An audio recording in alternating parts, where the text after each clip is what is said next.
Hi, welcome to Smosh Mouth. I'm Shayne. And I'm Amanda. Just Amanda. Our special guest today is actually kind of everyone at Smosh in a way. Yeah, that's so true. Because what we have today is a curated episode where Selina reached out to everyone who works at Smosh and asked them, hey, what do you want us to talk about? And we got a list here of a bunch of varying topics. Yeah. If you guys want to see one of the other curated episodes we've done, we did one for Kiana's birthday where Courtney presented the episode that Kiana curated for us, and it was so much fun. And I think pretty soon we're going to do a Courtney episode. Yeah. Where Courtney's going to come on and all of the topics are her pitches. Spoiler. Yeah. But we have a bunch here today. But before we get into this, how are you doing? I'm doing great. Nice. I was just saying, I don't know why January feels like the busiest month it's like everyone in the world is like, okay, we rested, so we have to get back to everything. Like it feels like everyone is trying to do it all in January. It's kind of funny that you say that because January and February for me are always very slow, empty months for me. What? Whereas the summer and fall, October is always hell. Yeah. Yeah. It is the busiest month of my life. Same with September. September, October are nuts. And then January, February feels kind of like there's like a weird, it feels like low tide. And then March, it starts to pick up. And by May, it's like, okay, things are busy. And then my summers are always so busy. Whoa. I don't know why. It's not like it's not like I can foresee it. Maybe it's just my energy. Yeah. Because I really slow down in December. Like, I'm like, peace out. I want to, but sometimes I can't. See, I think December and then early January were crazy because we did our Smosh Hospital live show. Yeah, we did. That I was creative director for. So, like, I'd been working on that. So cool. I'd been working on. How long were you working on that for? I came up with the story pitch in June, and I was talking to George Primavera back then, and he was writing the script. I was like giving notes on it all throughout June and July, and then started working on production of it. And like all the improv elements I was coming up with for like all of last year, and meeting with Jeremy to like punch up the script and add things. And it was so much fun. It was really fun. You guys were doctors. If you haven't seen it, you guys were doctors. You guys were switching off with other castmates who were basically like your doppelganger. Like you guys became one. And then there were just surprise improv elements, and I got to be one of them. Yeah. Keith and Noah and Anthony and Damien and Chance. We all got to be like, surprise, we're here and you guys didn't know it. And that was actually really thrilling for us. I'll let you guys know if it becomes available again. I'm sure it will be available at some point. But to all those who watched it, thank you. It means so much. But the Letterboxd reviews are perfect. And then, but things are pretty chill right now. As of this airing, the Super Bowl was yesterday. So, oh my God, I'm so glad they won. I know. I can't believe they won. Truthfully, realistically, if I'm a betting man, the Seahawks won.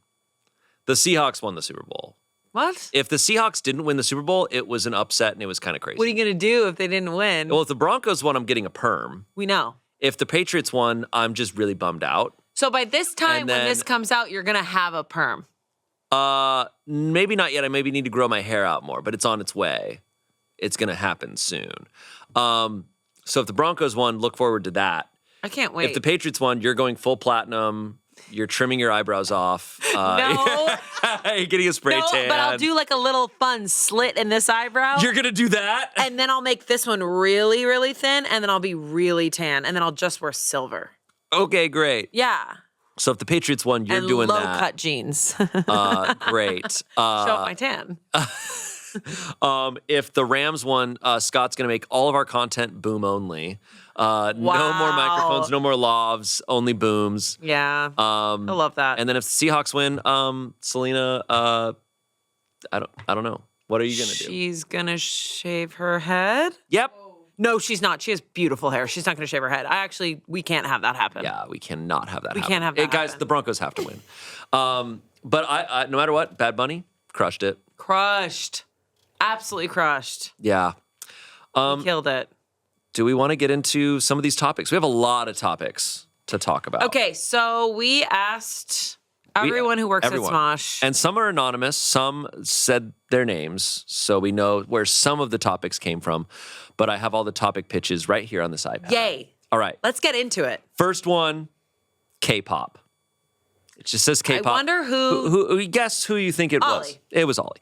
Okay. They wrote BTS coming back from the military and having a music comeback and what their general opinions are on K-pop music as a whole. Yeah. what so our general opinions are on K-pop. what as we a think whole. about K-pop. BTS has been gone for 5 years. Because they had to go to the military. They had to do military service. That's wild. They were literally BTS Army. That's so wild. And now the BTS Army gets to come back. It had to be insane to be like the number one like musicians in the world, and they'd be like, we have to leave and go do something else. Crazy thought. Is that why they released K-pop Demon Hunters so people could feel a little bit satisfied in the moment? Oh well, K-pop So it could be is like, still they're gone. K-pop No, is still I know. gigantic. Yeah, huge. But that movie did rock. Yeah. And I will admit, when I was scrolling through Netflix one day and I came across K-pop Demon Hunters, I was like, oh, this is for kids, whatever. Like, That's what I K-pop thought, Demon too. Hunters, oh my God. And then a couple friends of mine, my friend Shelby Young, was like, have you watched K-pop Demon Hunters? And I was like, no. And she's like, I've watched it 5 times. And I was like, 5? I was like, okay. At that point, she's probably watched it 20 times by now. And then I was talking about it here at work, and Ian was like, oh, I've watched it twice. People were like, That makes everyone's sense to obsessed me. with it. It does make sense. That makes sense to me. And I finally watched it, and I was like, damn, this slaps. It's fun. I can't wait. But, I've not seen it yet. K-pop rocks. Yes, it does. I've been listening to K-pop for a long time. I think I started listening to it occasionally, like, At the gym. I want to say like 8 years ago. Whoa. Just off and on. I'm more of like a singles person. I don't listen to like an album, but I kind of in particular love the first K-pop song that really I was like, damn, this hits is that song by Twice, TT. That the music Ollie's video, shaking his the head music like, video yes. is psychotic. Like it just hits different. There's a type of energy. What it reminds me of, what K-pop reminds me of, is pop music in America back in like 2000. Yes. Like NSYNC when it was like choreographed dances. It was flashy. It was shiny. NSYNC, Backstreet Boys, Spice Girls. Yeah, it was like that vibe, and we kind of have lost that a little. I think it's coming back now because of K-pop. I think we thought it was like. I think we were like, oh, we've moved on from that because it's not cool. But it was so cool. I got served a video, and I forgot about this, when NSYNC did the national anthem for the World Series back in 2000. And they're all sitting there. It's like, and now to sing the national anthem, it's NSYNC, and there's boos in the crowd because it's a sports crowd. And they're like, NSYNC, this boy band, and they start singing. They slayed it. And everybody silences. Of course. And then by the end, everyone's like, yeah! Like, because they were that good. They were my boy band. I loved No NSYNC. Strings Attached. I freaking had that I had CD. that album too. I was listening to that shit. Do you remember that music video with the model like running around like, whoa? Music videos were crazy back then. Music videos were they were your resume. Yeah. They were everything. Yeah. It's the slow the slow fade in, and then you just hear, hey, hey. It's actually one of my favorite karaoke songs to do, like, hey, hey, bye, bye, bye, bye, bye. I miss how campy like people would sing back then. Or like JC would come in and he's like, yeah. Like he sings so, but Justin's like, yeah, yeah. What are your thoughts on Chris Kirkpatrick? Chris Kirkpatrick. You almost forgot. You mean Google goggles? You mean Google? You mean Google? Goggles? You mean Google goggles? So he's there. He just got off the ski trip. He got off the ski lift, and he came in the back and was like, "Yeah." Do you think the goggles were his choice? I definitely. Do you think he was like, "I got to figure out some way"? No, wardrobe was like, "We have nothing for you. Put on the goggles You're now." goggles, man. Like, you're a guy who's going fast. Or swimming. But Joey Fatone. Joey's doing well. Yeah, a lot of them are doing well. I don't know how. Actually, you know what? I say a lot of them are doing well. I have not checked up Lance Bass is doing well. I've not checked up on a lot of them in a long time. JT had some things, but I will forever love JT. I'm sorry. I love him.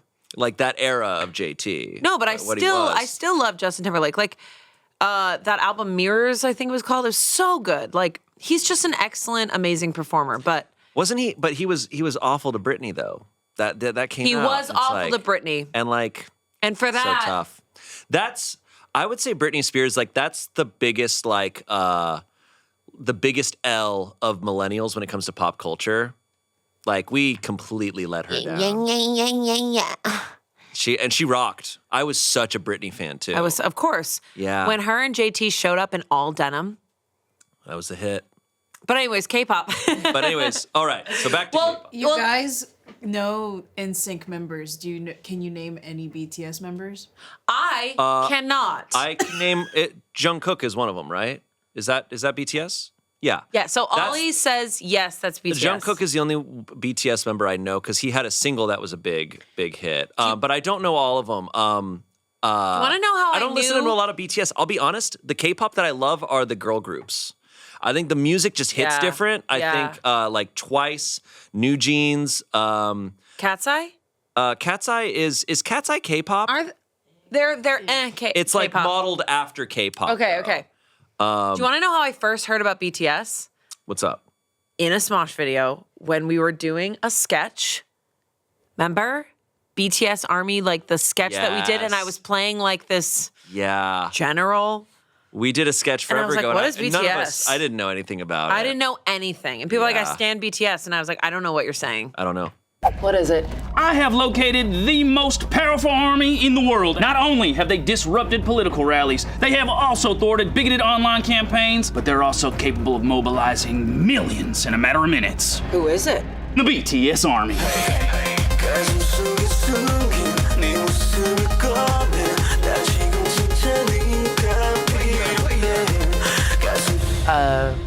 These are just a bunch of teenage girls. And Derek. And me. Technically, I'm 36. Anyways. Oh, and Blackpink. Blackpink. That's the shit I love. Like, the sound is just a little different. Yeah. I feel like. I rock with it. You rock with it? It's super good, man. You Ashanti rock with it? Yeah, dude. I do. Is that Ashanti? Or is that Aaliyah? Oh my gosh. I'm now transported into this other universe. I know. We're back in time. Okay. Okay, moving on. This episode of Smosh Mouth is sponsored by AG1. Can you believe we're 1 month down in 2026? Shayne, time is flying, and so are my nutritional resolutions. My motivations are all over the place right now. Making a habit is the best approach, and you can easily do that with AG1. AG1 is a multivitamin, pre- and probiotics, superfoods, and antioxidants all in one scoop. Even if you aren't feeling super motivated, you make it a habit by throwing in a scoop every morning. It doesn't feel overwhelming, and it's not an impossible schedule to maintain. Oh, that's actually totally attainable. 1 scoop in 8 ounces of water before my morning coffee. I can do that. I'm feeling really excited about my goals again. Nice. But I have to get going because my husband is actually stealing all my packets. He's been using one every single morning, and he says that he feels so much better. Everything feels regular. He has more energy, and he likes the citrus flavor the most. Oh. Yeah. AG1 has over 50,000 verified 5-star reviews and comes with a 90-day money-back guarantee. For a limited time only, go to drinkag1.com/smoshmouth to get a free AG1 flavor sampler and AGZ sampler to try all the flavors, plus free vitamin D3 plus K2 and AG1 welcome kit with your first AG1 subscription order. This is a limited time offer only available while supplies last. That's drinkag1.com/smoshmouth. drinkag1.com/smoshmouth. Back to the show. Let's go. Nice. Nice. Ollie, do you feel satisfied? Great. He's said not really, actually. This meant no. Our next topic is pirates and how they are incredibly gay. Parenthesis, the TV show Black Sails. You better make sure Black Sails. Oh my God. So you love Black Sails? Okay, I will say I watched a lot of Black Sails and then I couldn't finish it because it just got so like sad. But Really? Yeah, it did, but it is Gay? gay. Well, yeah. yeah. I mean, you got a bunch of sweaty, half-naked men on a boat out in the middle of nowhere. What do you think's going to happen? I don't know. Tell me. Some gay stuff. Yeah, totally. Agreed. I mean, realistically, pirates. It's such a Well, you know what's wild about the era of pirates is it's such a short little period of time. But And it's because there was a big war I think it was between, was it England and France? But there was a big naval war. Yeah. And then after that war, you had a bunch of sailors who were out of a job. And so it's like, what are we going to do? So like the era of pirates wouldn't work because it's not easy to learn how to run a ship. But there's still pirates to this day. Oh, yes, but it's not like Those stories scare me. That era of pirates was Yeah. crazy. I mean, there's always going to be pirates, and there always was. There's pirates back in ancient times. What's the main pirate's name again? Blackbeard?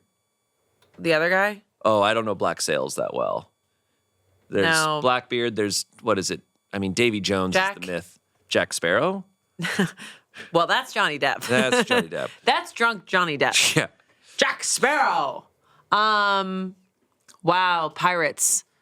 I do love pirates. I feel like we also, as a kid, pirates were a huge deal. Oh, Huge yeah. deal.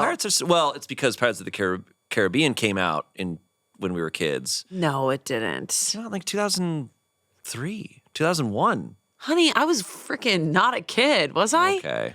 Was I a kid? I was still at my last years of being a kid. Oh yeah, maybe I guess you're right. You're right. I love those movies. I love Pirates of the Caribbean. I love Pirates. Because every summer when I was a kid, I would go to Key West.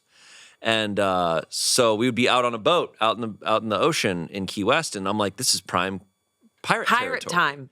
And I was like, it would be so sick to be a pirate. Obviously, it wouldn't be. It would be awful. It would be awful. But in the Goonies, Terrible. I remember watching the Goonies and I was like, oh my God, these pirates are dead down here, and they're stuck. Oh, that sucks. Yeah, in Oregon or wherever the hell it that feels is. like it is in It's Oregon. Like, they weren't there. No, they weren't there. No. Pirates were not in Oregon. No. But pirate to me was always like this mysterious, like living out on the sea. Like it always really, really excited me It's and then really scared crazy. Like ships, like being on a wooden ship back in that time, you're gonna die. You get seasick? No, Same. not at all. Courtney threw me a birthday party once. On this surprise birthday open party sea? on a sailboat. And she surprised me with a sailboat and with a bunch of friends, and it was awesome. But boy, did I learn how many of my friends get seasick because it's a sailboat, which is moving everywhere. I was having a great time. Of course. This is shortly after I'd broken my ankle, so I couldn't move around that much. So I kind of like was planted at one part of the boat. I mean, lots of people were throwing up over the side of the boat. I felt bad, but I had a great time. I mean, you had a great time. You're like, I yay! loved it. People are like, I was singing sea shanties. Yeah, there's an incredible book I read last year. It's not pirates, but it's called The Wager. And it's a true story about how back in the 1700s, England was sending basically like hired pirates. They weren't pirates, but they were sent to go and basically rob Spanish galleons because they were against Spain, and they were like, Whoa. we got a bunch of Spanish galleons on the Pacific side of South America. We want to sneak these boats over there to go steal gold from them. I think it's something along those lines. And but one of their boats shipwrecks at the bottom of South America, and they get stranded on an island down there, and nobody in the world knows about them because it was a secret. And so they were stuck for months on this stranded island, and there's a mutiny, and eventually multiple different parties try to escape, and the survivors from it are found. One is found on the western side of South America. A couple others were found on the eastern side. What? Months later, they had been out at sea. It's a crazy story, and this is all in like the 1700s. Just nuts. I'm low-key obsessed with shipwrecks. You should read it. It's incredible. I really should. Because it's devastating. Yeah. The funniest part, and this isn't spoiling, because like it's not like, oh, here's some big crazy twists. But there's a part where they're down there, and all of a sudden these natives show up, like people who are indigenous to the area, and they talk about how these people were wearing like no clothing. They would cover themselves in seal fat. And that's how, and like oils, and that's how they stayed warm. So they're like, these people showed up, they didn't have shirts or anything, and it's freezing out. And immediately they caught a ton of food and had a ton of stuff ready when they were trying to help these shipwrecked guys. It took like one day for some of these dudes to be like, we should kill these people and like steal from them. And so the indigenous people quickly were like, we need to get the out of here. because And they're they left, smart and then they're helping them. Left them alone, and then they were screwed. It's just like, you dumbasses. Yeah, come on. These people are covered in oil trying to offer you food. Take it. Yeah, if someone shows up covered in oil helping me, I'm trusting them. Yeah, what is No, wrong but with it's an people? it's an amazing story. I love that. The and, wager. Really cool. Okay. Really cool. And it follows all these real written accounts from back then. Wow. Because they kept like out at sea, they'd keep logs. Yeah, of course. Like that was the only record of anything. It was why it was so important to keep fascinated. logs back then, because otherwise it's just like, what happened? We don't know. So, Especially if there was a so shipwreck cool. or if people died. Yeah, All right, moving on from sort of pirates. sort of pirates. The next topic is the Montauk Project. This was written Like in multiple times. Montauk, New York? So, yeah, there is a conspiracy theory. The Montauk Project, I looked it up last night. I think it was in Montauk, New York. It was back in like the 40s. It's this conspiracy that the government was holding experiments on telepathy and mind control and mind reading and all this stuff. It's the basis of Stranger Things. That's what Stranger Things was inspired from. Really? Because the government apparently... Was this also... I might be wrong. Was the Montauk Project also the men who stare at goats? Is that a different... The movie? Is that a different telepathy experiment that the government had? There's been stories about the government having... Like, I'm sure the government's tried. That makes sense to me. Have you ever been to Montauk? No. I've not been... I've only been to Manhattan and like a little bit of Brooklyn. I've not Oh, you haven't been up? I'm not like a big East Coast... Ithaca, I don't know like- East Coast that well. Shayne. Been in New Jersey a couple times. Shayne. We got to get you to I know. It's crazy too. the 'cause Berkshires. I mean, it's crazy because my first memories are of Virginia and a couple of DC. Well, that's but that's cool. as most East Coast as I have memories of. And wow. Yeah, I know. I'm not an East Coast guy. I will say I haven't been to Montauk, but I've always wanted to go Because you can read minds. because I can read minds, and I've seen the show The Affair, obviously. Yeah. Who's ever seen the show The Affair? It's all Montauk. Nice. Yeah, pretty cool. But this makes sense to me. Mm-hmm. Do they think, I know you only looked up quickly, do they think this like stopped at a certain time because people shut it down, or that it's still going? Maybe. I mean, maybe it's like, oh, we haven't heard more about it because they did discover it's real. Is this anonymous? The Montauk, Alyssa. it's Alyssa, one of our editors. Oh my God. We're not doing Alyssa justice right now because we don't have. I just don't theories. know enough. I don't know enough. If you guys know about the Montauk theory, let us know. Because, I mean, if it's based off Stranger Things, Well, Stranger Things was based off the Montauk Project. can I ask this question? But maybe I shouldn't because it's kind of a spoiler of the last episode of Stranger Things. All right. Okay. Skip 30 seconds ahead. if you don't Spoiler want this. alert. Okay. Do we think 11 died at the end of Stranger Things? Or do we think she is alive and alive. she like went to like a place with two waterfalls? I think it's your choice. I think it's whatever you choose to believe. I think Mike thinks that she's dead and he's making up this beautiful story. And that's my decision. Anyways, Montauk. Okay. I mean, look, this stuff is fun and interesting. I mean, I'm sure they ran experiments and they're like, yeah, we're not finding anything. Here's my deal with conspiracy theories. I sometimes struggle because I get really into them, and then sometimes the further I go, I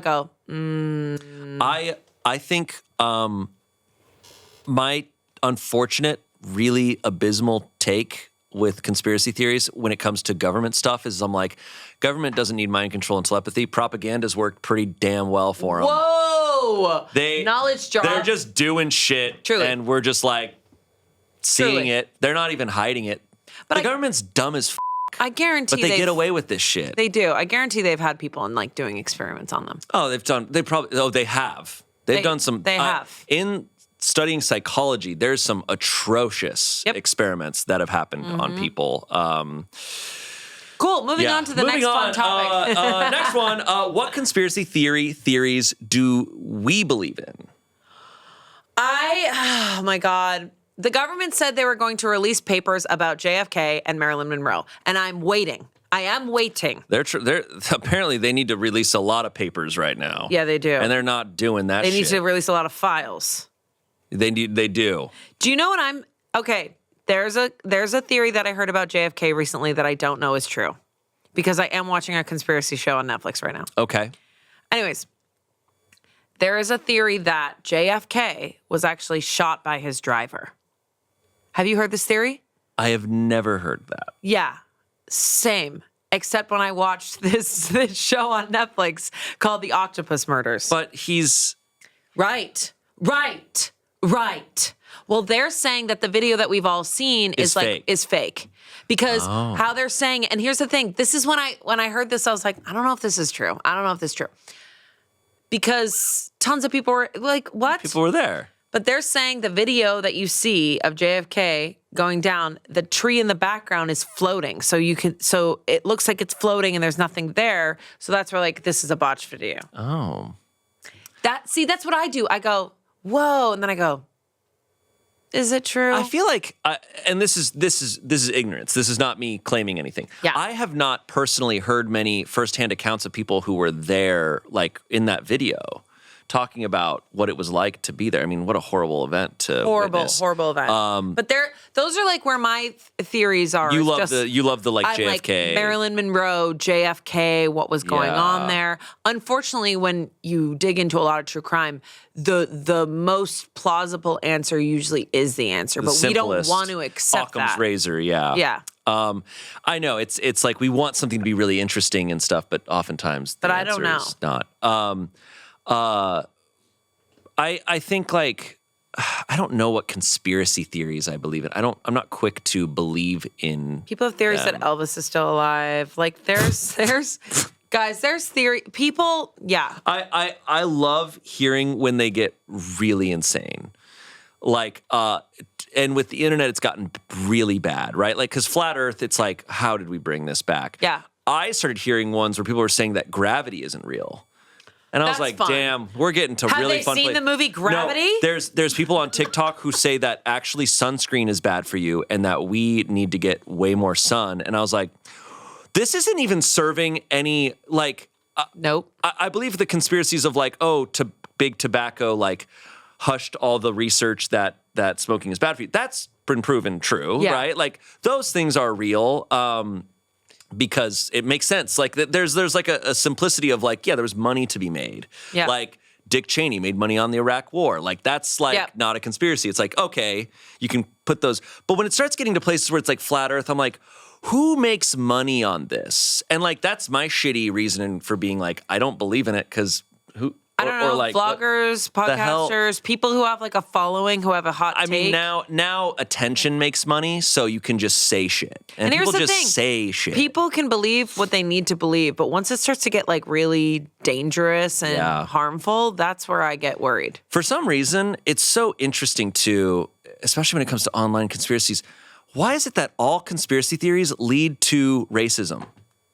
Like every time it's like, oh, this person's a flat earther, I'm like, and they probably believe other things too. Yeah. And it always is true. It's not like, oh, I'm just a flat earther. It's like, oh, and you also somehow it leads to white supremacy. Yep. Why is that always the case? I want a psychologist on to talk about that. Or a sociologist to be like, here's why it's always racist. Actually, yeah. We'll probably have some comments that can shine some light on it too. Yeah. I hope so. Next topic, heated rivalry. Oh my God. Have you seen it? Have you binged it? This was pitched by Sarah. I have not watched it yet. I plan on watching it. Get in your car. I know. Go home. Okay, look, here's the thing. Our viewers, our DMs, every one of us on Smosh, it's been all asking us if we've watched Here's the Heated Rivalry. deal. Okay, first of all, Heated Rivalry is a book. It's a New York Times bestseller, pretty positive. So a lot of people are like, have you seen it? Have you seen it? Have you seen it? Which always makes me go, I don't now want to watch it. I watched it. The first episode, is like, whoa, okay. But the story is so good.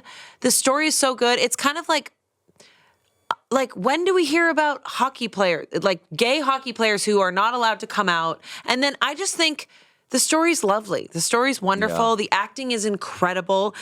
To be honest, I started watching it because I was watching it TikToks of the two actors, and their chemistry is fire. Like their friendship chemistry. They're just really supportive of each other. And yes, okay, the first 2 episodes is softcore porn. Oh, okay. Yeah, man. But gay pirates are out, gay hockey players are in. Yes. Do you know how many people are going to be like, do you want to go to a hockey game? Hockey's going to see a surge. Yeah. But I will say Heated Rivalry is very, very good. Everyone's talking about it. It's very good. I got to watch it. I am going to watch it. I've been meaning to. There's just a lot of shows. Yeah, the first episode, you're going to be like, we're in. And I'm in. And they're in. Everyone is in. Each other. Yeah. Everybody's in. Yeah. And that's how hockey goes. Yeah. Watch them puck each other. Nice. No, dumb. Now there's all these TikToks of hockey players stretching, which is the best stretch ever, but it's them stretching on the ice with their hips. And they're like, and someone put like the song Pony to it. And I was like, and here we go. Nice. And it has begun. Wow. Yep. This episode of Smosh Mouth is sponsored by Smalls. Shayne, don't you love being a cat parent? I prefer cat daddy. But yes, I do. It was really challenging when I first got Birdie and Bones, honestly.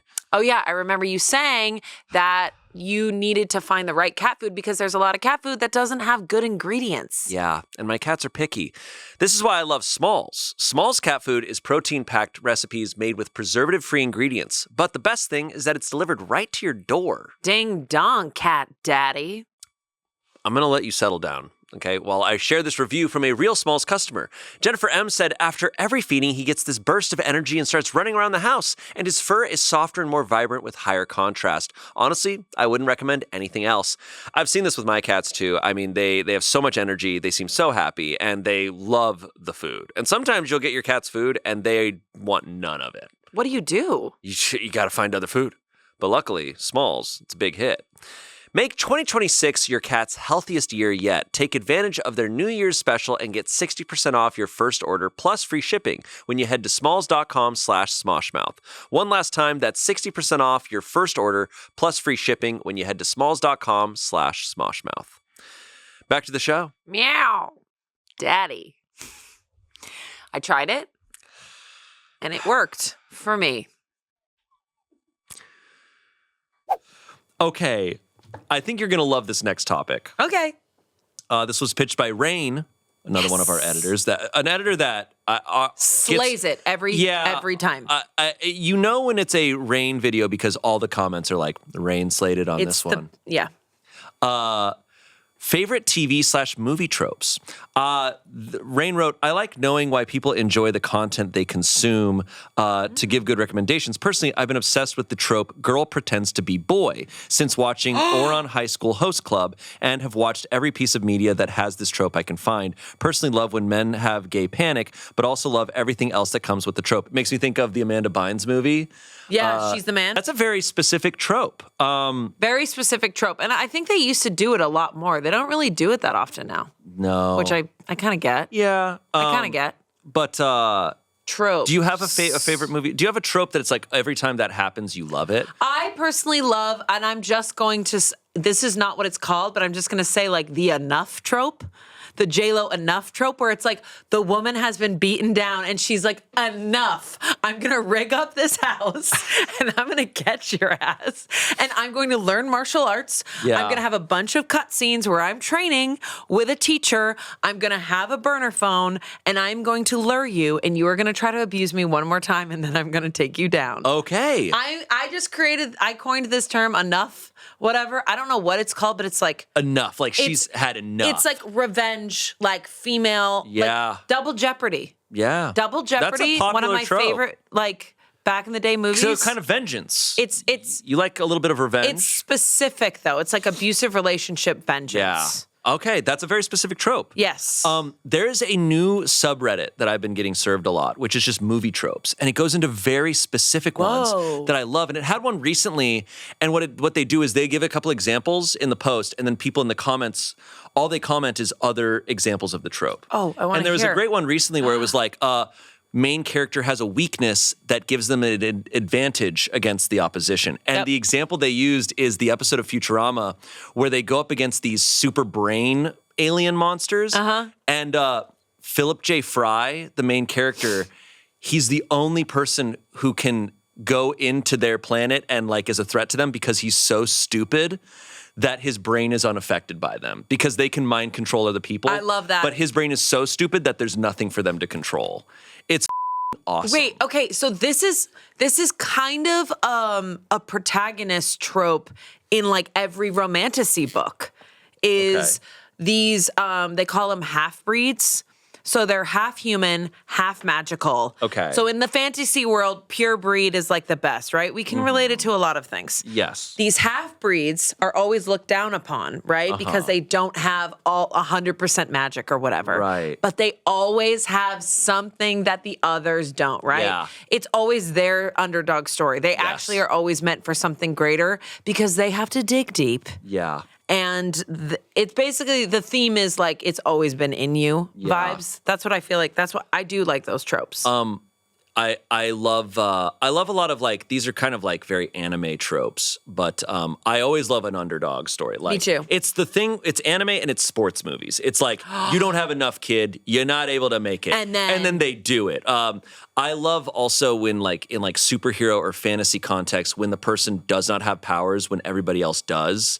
But they just find a way to overcome and this do person it. doesn't have powers. The main character, the protagonist, does not have powers, but just works so hard and goes so hard. That's kind of like the half-breed theory. Yeah. Slightly. There's satisfying. an anime called My Hero Academia, where it's a world where the majority of the world has powers of some varying degrees, and this main character wants to be a hero so bad, and at a certain age, you find out if you're going to get powers or not, and he finds out he doesn't.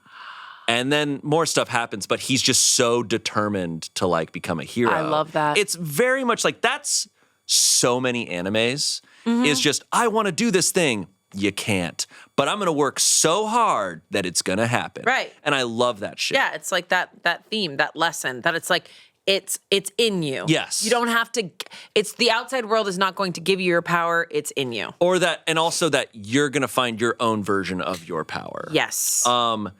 There's another show that was like that too, and I forget what it was called. It was a story where it's like this: the main character's like a prince, and but he's like literally the weakest person in the world. He finds out it's like you are the weakest person on planet Earth, but he finds his own way of being like of overcoming obstacles in his own. Is this not also Lord of the Rings? Yeah, In its I mean, own way, there's a Frodo- lot of things, but like Frodo's a perfect example because Frodo's a hobbit, but his willpower is stronger than her. But ultimately, the real power is Samwise Gamgee. Sam's that love, Sam! love and loyalty conquers all. Mr. Frodo. Mr. Frodo. Mr. Frodo. No, I can't carry it, but I can carry you. Sam! That movie. I watched all three of those movies on a flight on the way back from Japan. I was like, all right, it's time. I watch them every Christmas. They're perfect Christmas Every movies. single Christmas. I do have to say, the other tropes that I love, really quick, I love any version of enemies to lovers I was just gonna say that. or rivals to friends. I was just going to say that. That's another very anime one. That's another romantasy one. Vegeta and Goku, come on. Yeah.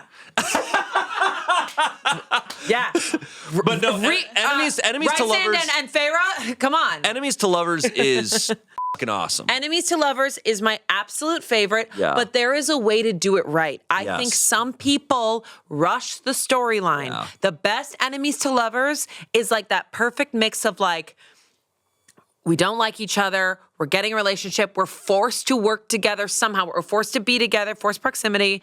There's something going on, but it has to have enough time to Yes. really let it You need to really settle. believe it. And they have to hate them, but they can't be like super crazy mean.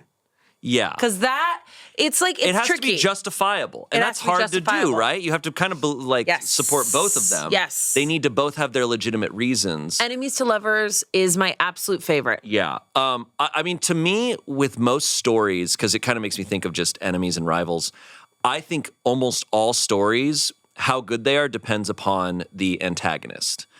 A bad antagonist makes the story mean nothing. Yes. Right? And you think about so many movies and TV shows that are incredible, and it's because the antagonist was perfect. Right? Like, this is why people talk about Give an example. Thanos in Marvel, right? Thanos, so many Marvel movies are kind of nothing, and they kind of have been forgotten. But Avengers is so awesome because Thanos had such a, like, you believed him in his commitment He's to like his the thing. dad that's like, let me talk to you He real wasn't quick. evil for being evil. Like, he truly believed his own shit. Which is the best villain. And he was such a, like, kind of human villain for being such a crazy, fantastical being. Best villain. It makes him so engaging and entertaining. I'm trying to think of other really good villains on a more subtle scale. Like Maleficent. yeah, I was also going to say a weird one is like Devil Wears Prada.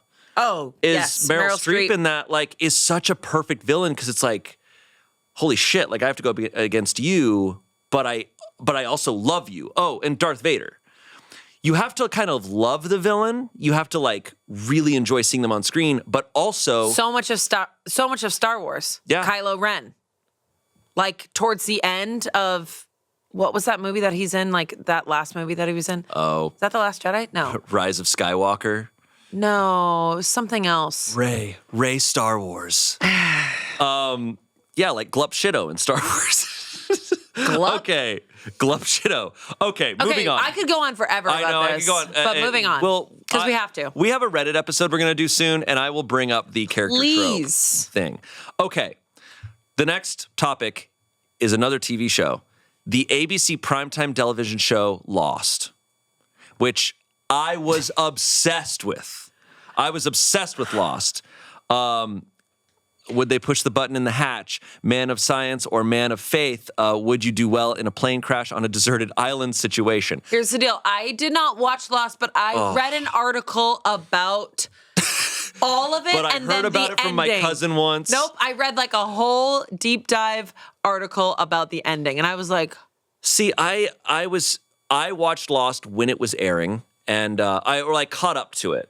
When it first aired, it was such a, like, cultural phenomenon. Yeah. Because that pilot is, I would argue that is maybe the best pilot in television history. really? That first episode is amazing. It sets up a million characters, which is such a hard feat.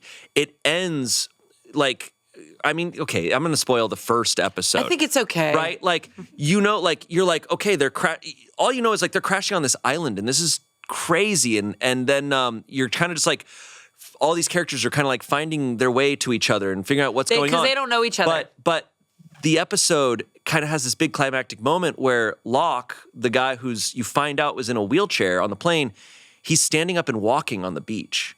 And it's like, that's all you needed to just set up, like, this island is weird.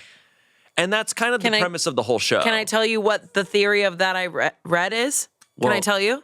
Yeah. Well, I don't know if this is the answer. Okay. I don't know what the answer is.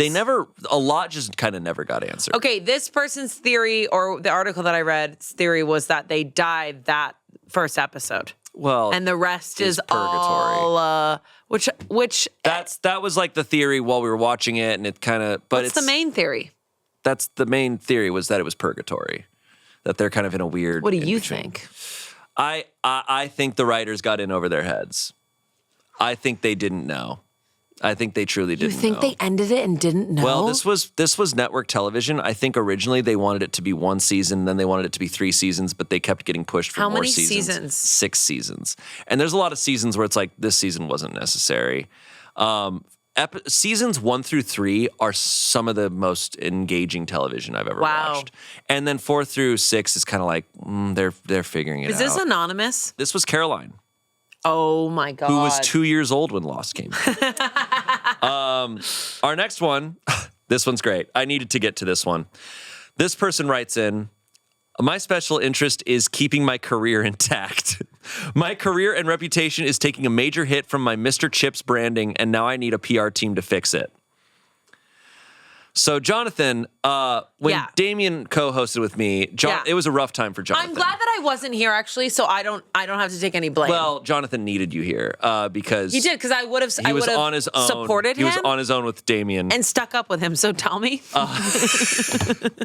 There was an episode where Damien and I were hosting, and Jonathan was trying desperately to open up a package of something, and Damien was like, "I'm sorry, is there an old lady opening a Werther's Original somewhere in the studio?" God and it was damn and I look over and I see Jonathan across the room, just kind of like. And then later on, Damien, I think this was Angela was here.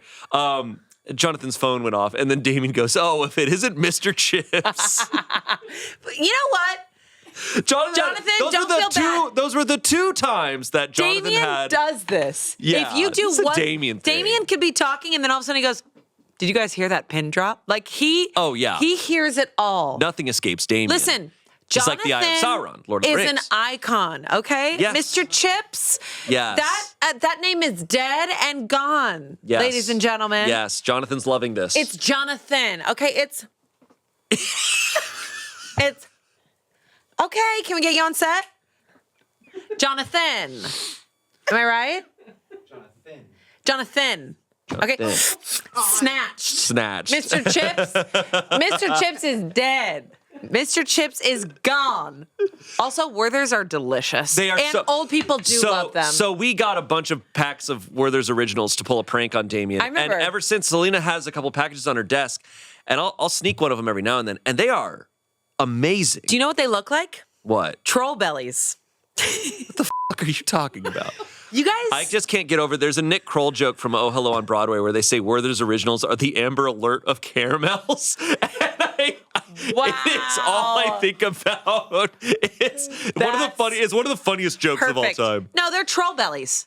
Okay. Did you ever have those Norwegian trolls growing up? I know what you're talking about. The ones with the crazy hair and the Remember little the troll movies. The cute little belly. Trolls. This is Trolls too. pre-trolls movie. Okay. Okay.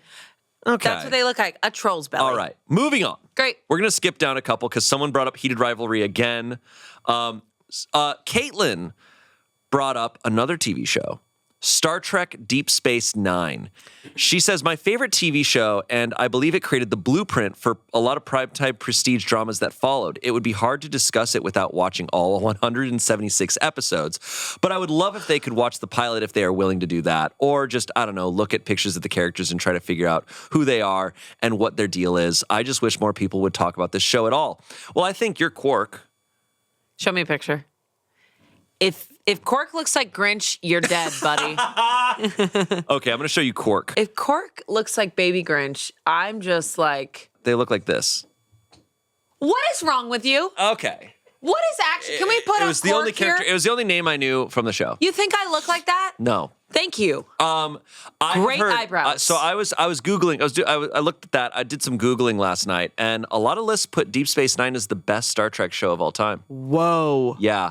Star Trek is just such a commitment, man. It's such a commitment. I don't know if you're like this, but I am someone that I'm like, if I'm going to get into a new show or an IP, and I'm committing. People go, oh, you can start on season 4, or oh, you can start with the sequel series. Nope. I'm like, I can't. Nope. I need to know everything. I am going to Google from the person who created it, the order to watch it in, read it in, whatever. That's me. I see, like, if I'm going to watch Star Trek, I'm like, I got to start with the 60s one. I have to. Especially Star Trek, it compounds on itself. With, what's his name? William Shatner. Yeah. And that guy. Leonard Nimoy. Yes. Wasn't he in Star Wars too? No. Thank you. I'd have to start here. Whoa. That was Captain Kirk. Do that impression anywhere. I do. People would love it. I do that all the time. Oh, wow. Spock, we've encountered a strange planet. Whoa. That Captain Kirk was when I was a kid, that was one of my first like impressions where my parents and other people would be like, oh, he's so good at impressions. He should get into acting. I'm over here just quoting Family Guy. Do you know what mine was? Was Marilyn Monroe, Mr. President. They'd be like, You're 8 years old. Amanda, come on over. And I'm like, happy birthday to you. I'm not even kidding. To you. That was mine. Oh, Pretty cool. that's pretty cool. Yeah. And then you'd talk about the JFK assassination. Like, she's 8 years old. Who killed JFK, guys? Yeah, you'd be like, all right, enough of that impression. Who do we think killed JFK? All right, the next one. We have all these TV shows. Okay. Someone said Smiling Friends. I know you watched TV that. I show. have not seen it. Funny or terrifying? Is it the adult SpongeBob? This is anonymous. I am obsessed with Smiling Friends. But here's the thing. I was obsessed with the animator when he was just making stuff on YouTube, like 14 years ago. Whoa. Yeah, deep I was cut. a big fan. His name was Psychic Pebbles, and he would make these wacky things. Like, Psychic imagine how Pebbles. insane, like, when you watch old Smosh sketches from like 2010 and you're like, whoa, this is crazy. That era was nuts.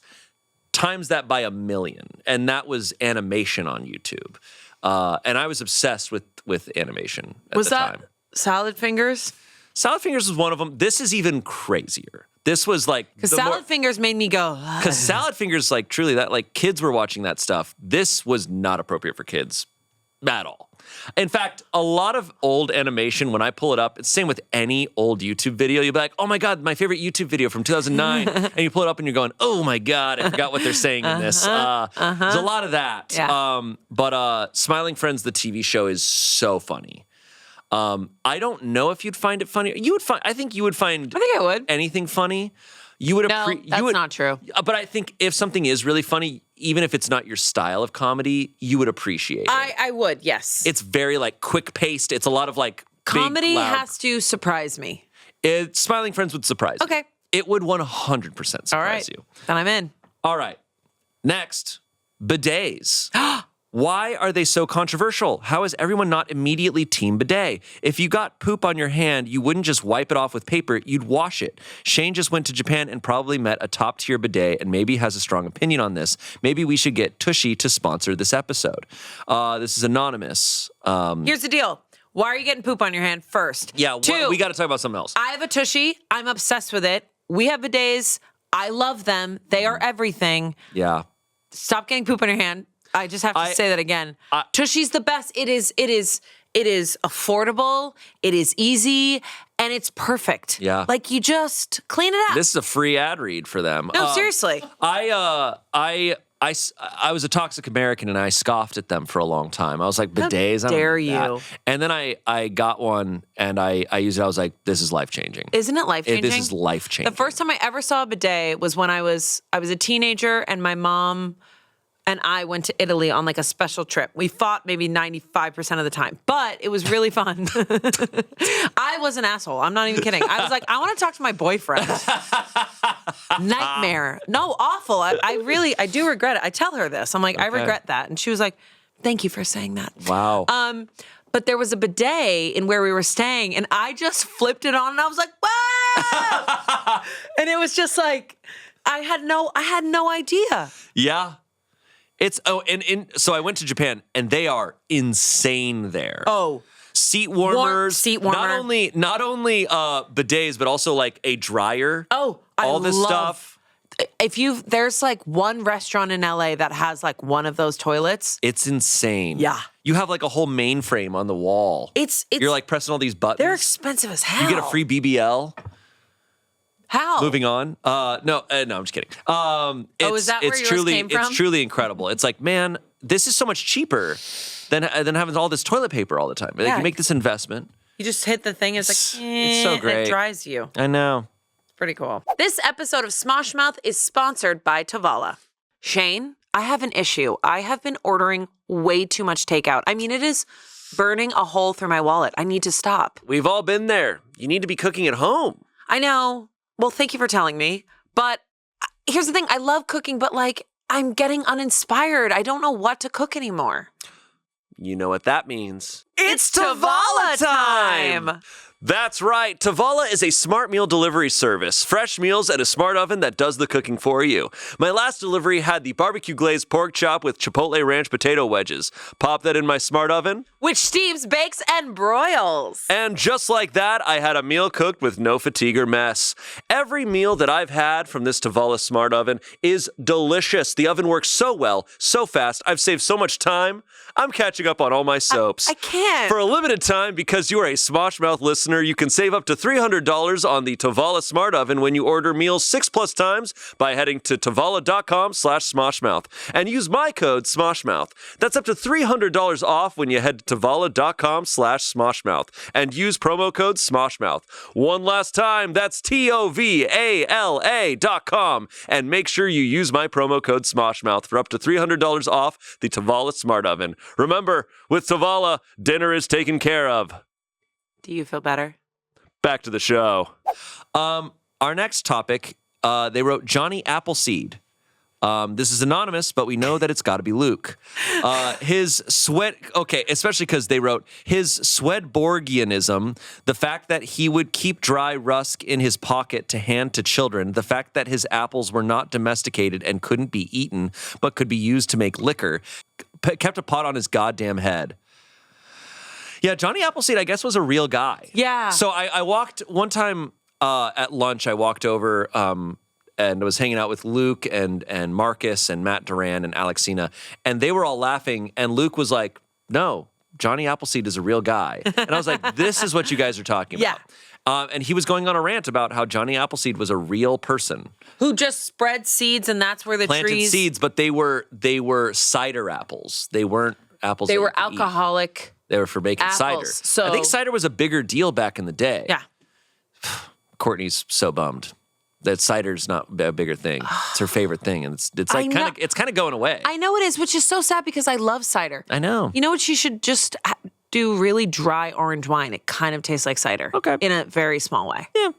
But you know, that's kind of similar with beer. IPAs were created because they were coming from India or something on ships, and they needed the beer to last, so they added more hops so that the beers would last longer. Oh. That's actually a true fact. That's why it's called an India Pale Ale. Yeah. Because I never understood that. Yes, so they added more hops to make it last the voyage, and I can't remember where they were headed to, but that's why it's called India Pale Ale. I feel like IPAs are on the out.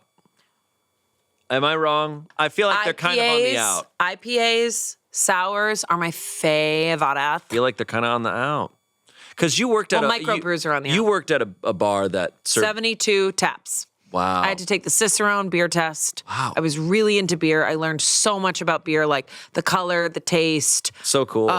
where it comes from. Like, I was really into like sours and monk beers and like wheat beers because they would just leave the top off and then it would be called like a barnyard strain in these like sour beers because they'd leave the top off and then let like the yeast naturally. That's where you're getting that funky. Interesting. I like it because it's connected to wine in that way where you're just Yeah. like the location, the weather, where you're planted, all Yeah. of that matters. I love food and drinks have so much culture to Yeah. them. It's so fun. I used to drink a lot of beer. Anyways, Johnny Appleseed, f*** you. Moving on. Water bottle wars. Everyone seems to have really strong feelings about why their brand of water bottle is the best. That's you. Insulated. Well, I finally am done. I'm bringing my own water bottle to work. And I'm trying to do that. At Yeah. home, I like Good. Save the planet. I actually don't care. Totally. I don't care. Mm-hmm. Wow. I'm kidding. I have a water bottle that I use all the time. I'll drink whatever water. I don't give a crap. What? I don't give a crap. No. I don't really care. I think because I have a son and I was breastfeeding, I was really freaking on it. But also, I don't know, drinking good water matters. For sure. But I think a lot of it's good for you. It's just like people have these ideas that it tastes different. Right. Especially like really fancy bottle brands. I'm like, your Voss water. I'm like, it's fine. It's fine. Like, just get some filtered water, some spring water. have you ever though been like to like a cabin or something where it's like the water's safe, but it's like, oh yeah, it's kind of sulfuric, and you drink it and you're like, whoa, Yeah. we're picking up some stuff from the soil in this. Yeah. I will say, my friend's place on the East Coast was like, oh yeah, the water's really fresh, or it comes from like this stream or whatever. Yeah. And it is like yummy. Really? It is delicious. Wow. And maybe it's the placebo effect. Maybe it's your mind. Maybe it's the amoebas that are in it. Moving on. Moving on. Someone said the curse of the billy goat. This is the infamous curse that kept the Cubs from winning a World Series for 108 years.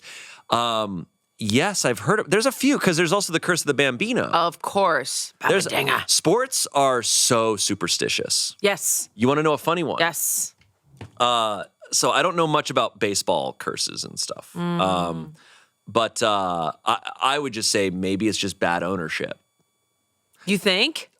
Look, there's a lot of, when it comes to football, there's a lot of teams that's just like, this team just can't win. I'm like, yeah, because the owners suck. Yeah. They're bad at investing in the right Yeah. shit. Yeah. That's why some teams just keep winning. Like the Patriots, it's just like, they make some good calls. They hire good coaches. Like, I don't know. And then they also got Tom Brady. And that's just lucky. Tom Brady's gone.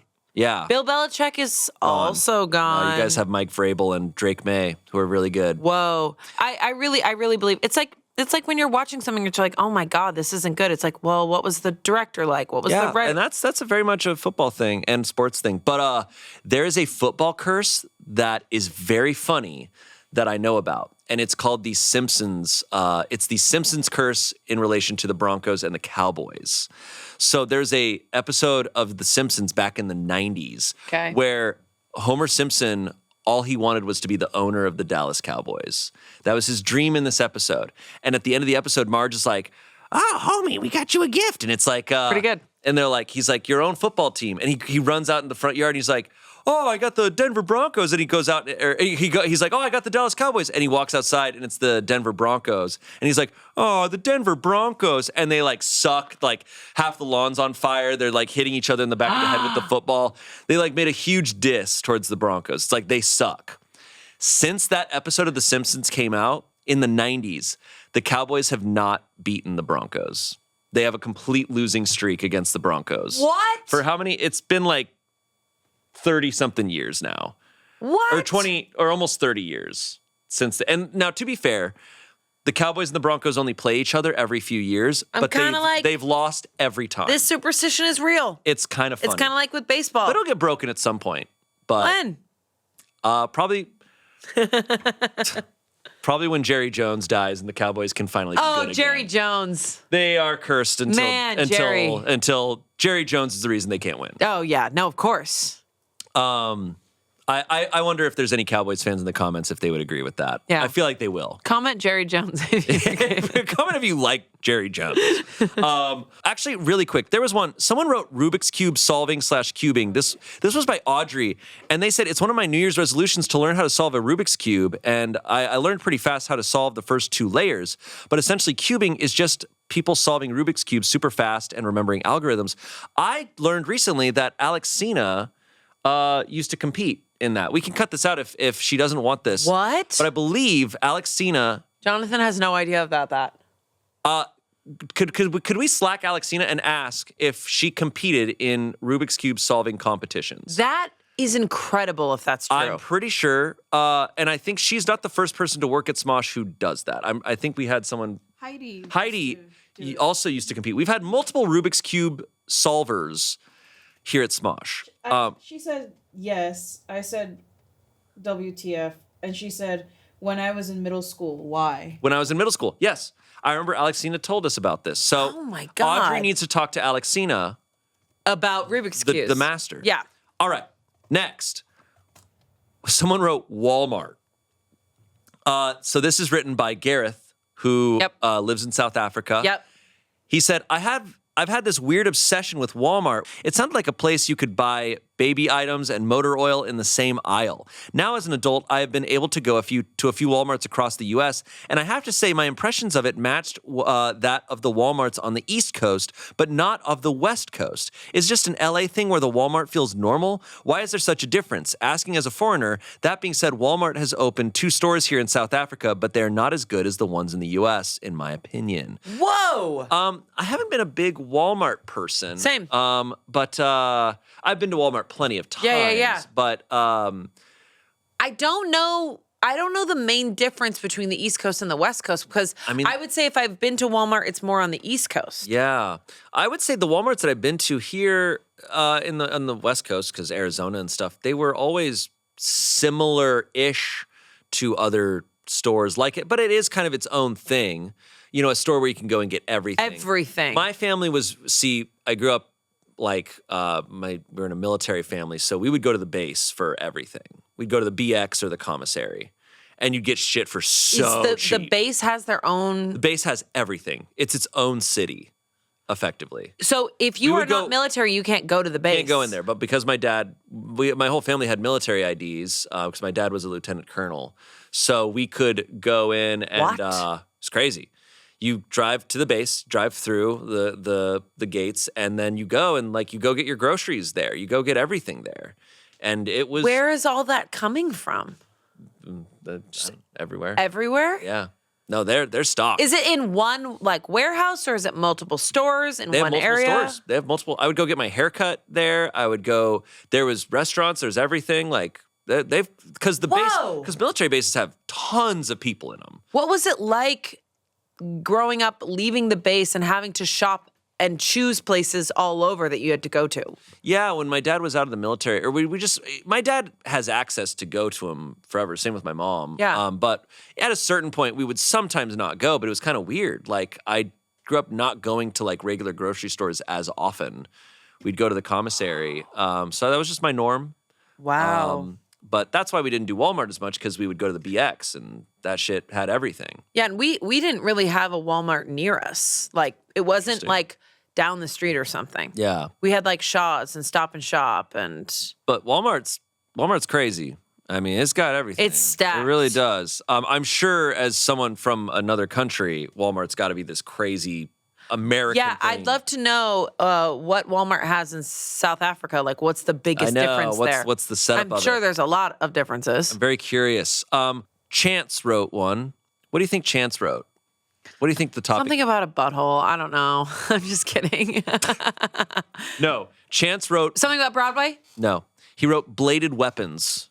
Oh, of course. The other thing. Specifically, what weapon are you specializing in for one-on-one duel? Okay. I want a bunch of knives. I was going to say. I want like knives in each pocket. I was going to say, since I'm completely untrained, I would go knives. Yeah, so you could Because like throw a sword, you need expertise.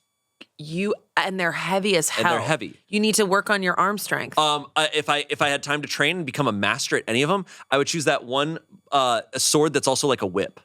Like What's in that Kill one? Bill? What's it from? It's like I think it's a weapon in India or something. It's sword like, that's also it's kind a of like whip? this big like curly metal. It's crazy, but you're likely to kill yourself by trying to wield it. See, I don't want But that. it's awesome. I don't want that. Urumi? Orumi, I think it's called. It's sick. I should show you some videos. Yeah, sure, definitely. Yeah. I'll find you later tonight. All right. One last one. Okay. That we have, and I'm curious what your thoughts on this. Amanda Barnes, who runs our whole production, Amanda Barnes wants us to talk about I Love Lucy and how it revolutionized TV. First time it was filmed on film instead of live, which developed the process of syndication. Yeah. First mainstream representation of interracial couple. Desi invented the multi-camera system. Lucy and Desi ran the studio, Desilu Studios, women in the writer's room. When they got their awards for the show, they campaigned for Writers' Awards. It's still funny. Longest live audience laughter ever recorded is on this show. Groundbreaking show. I've watched a couple episodes, and I remember watching it and being like, this is so good. Like, it's so well executed, so well done. A fun fact about I Love Lucy is that when Damien and I were on So Random on Disney Channel, it was shot at Hollywood Center Studios. And at lunch, we would go to a different set to eat lunch, and all the catering was there. And I found out, like, halfway through filming on that show that I was like, oh, this is the I Love Lucy set. That's where we go. And it's a very small studio. Yeah. It's kind of shocking that they fit it all into this small studio with a studio audience. What's wild to me is they're married in real life. Yeah. They're married in real life, and they're also running a business together, and they're also like starting the first sitcom. Yeah. I can't believe too, because she was so It's still so funny. and I think she was 40 in that show. Yeah. And she was just so incredible. I need to watch more of it, but I've seen the like really famous one with the like vitamins and stuff with the factory. It's like such good. It's their perfect. It literally perfect mini sketches. Also perfect like physical comedy. Yeah. Incredible physical comedy. I think like physical comedy is so eternal and universal. Always. Right? Like I love shows that don't. I mean, the like, Three you don't need to Stooges. speak. If you cannot speak and make people laugh, it's why I pitched our TNTL mimes back in the day. Yes. So I was like, I want us to try to see if we can do this. You should do that again. Oh, we should. It's so much fun. I mean, to me, it's you have such a talent if you can get across like the human interaction by not speaking. Because to be honest, the truth is like writing jokes are great. They're great. But like watching people in earnest interact with each other in a scenario is genuinely funny. It's so great. It's really funny. Selina has a pitch. Selina has a pitch. And she wants us to talk about High School Musical and how it was 20 years ago. Can I be honest? I didn't really watch a lot of High School Musical. I really, every time our cast wants to sing the songs, I'm just like. Selina was wearing a Wildcats jersey this week. For the 20th anniversary. For the 20th anniversary. Selina's a big fan. It was so massive. I mean, I was a teenager when it came out. And I remember so many of those shows because that was when I was first acting. Mm-hmm. So like all these shows were things where I was like, oh man, like what do I need to be doing to like, become successful? And I was like, damn, everyone can sing and dance. I'm screwed. Yeah. It was such a big show. Courtney's shown me a lot of High School Musical. Courtney likes to show you nostalgic things that she loved from the past and shows you. And Courtney was that. into High School Musical. I think I was like a year, I don't even want to say I was a year too old. I think it was just like I didn't really watch it. Yeah, that's fair. I was watching anime. Zac Efron, you're so cool. I was watching Lost and anime. You're so Sorry, cool. I'm a little busy, guys. I was watching like 6 Feet Under on HBO with my family. Jesus Christ. I think that should explain a lot about me. Did you finish that show? Yes. The last song is Sia. Apparently, people say that's the greatest finale of any show. Have you seen it? No, I've never seen an episode. But it's the best finale of all time, right? It is.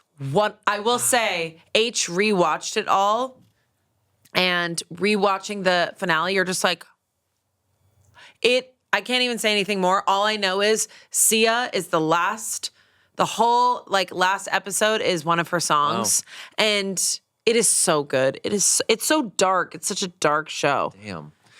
Speaking of nostalgia, there's a trend going on. 2016. You posting yourself from 2016. Where were you guys 10 years ago? 2016, we just did our Smosh Hospital live show. I remember in 2016 we did Smosh Live.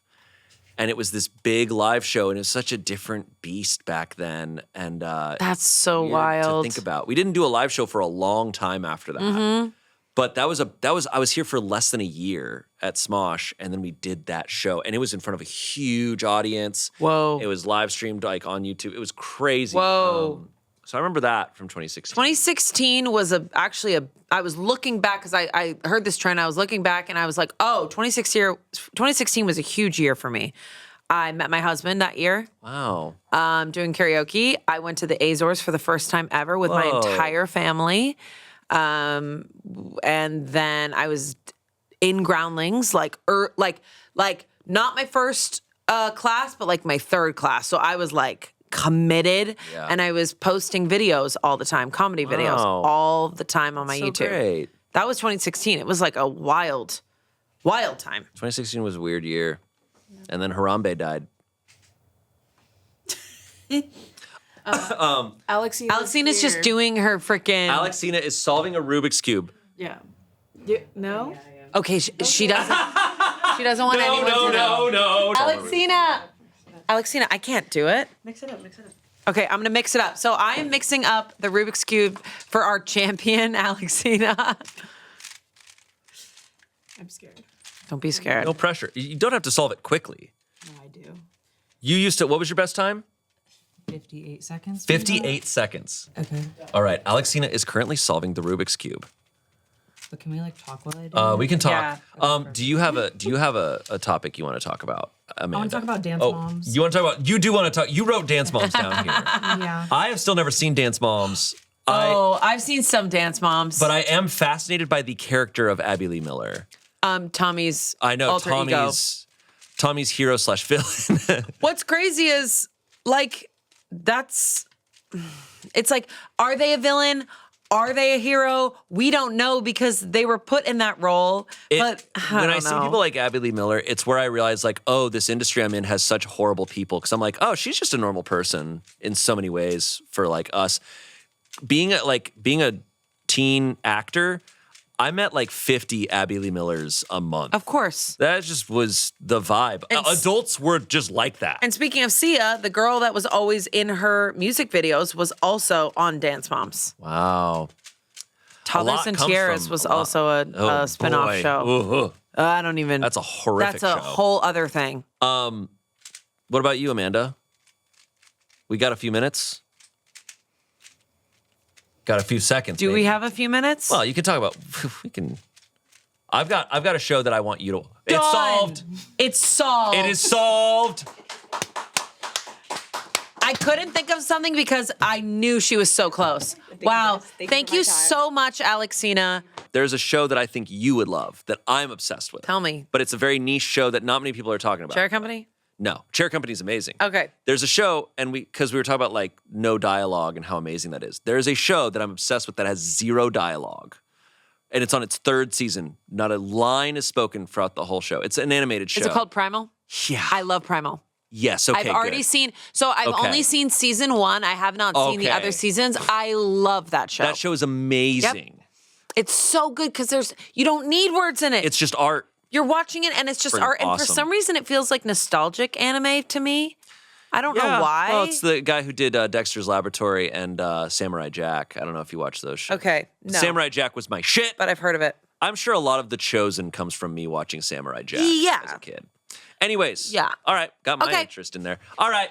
Guys, stay tuned because we're actually going to try to like talk to cast, and we do have Courtney coming up soon who's going to do a special interest whole episode on their Right. interests. That's right. Thank you all for watching. Let us know down below if you have a very specific show or interest or topic that you love. Or conspiracy theory. Yeah, or that, or the Montauk Project, or Johnny Appleseed. Thank you for watching. We'll see you later. Bye.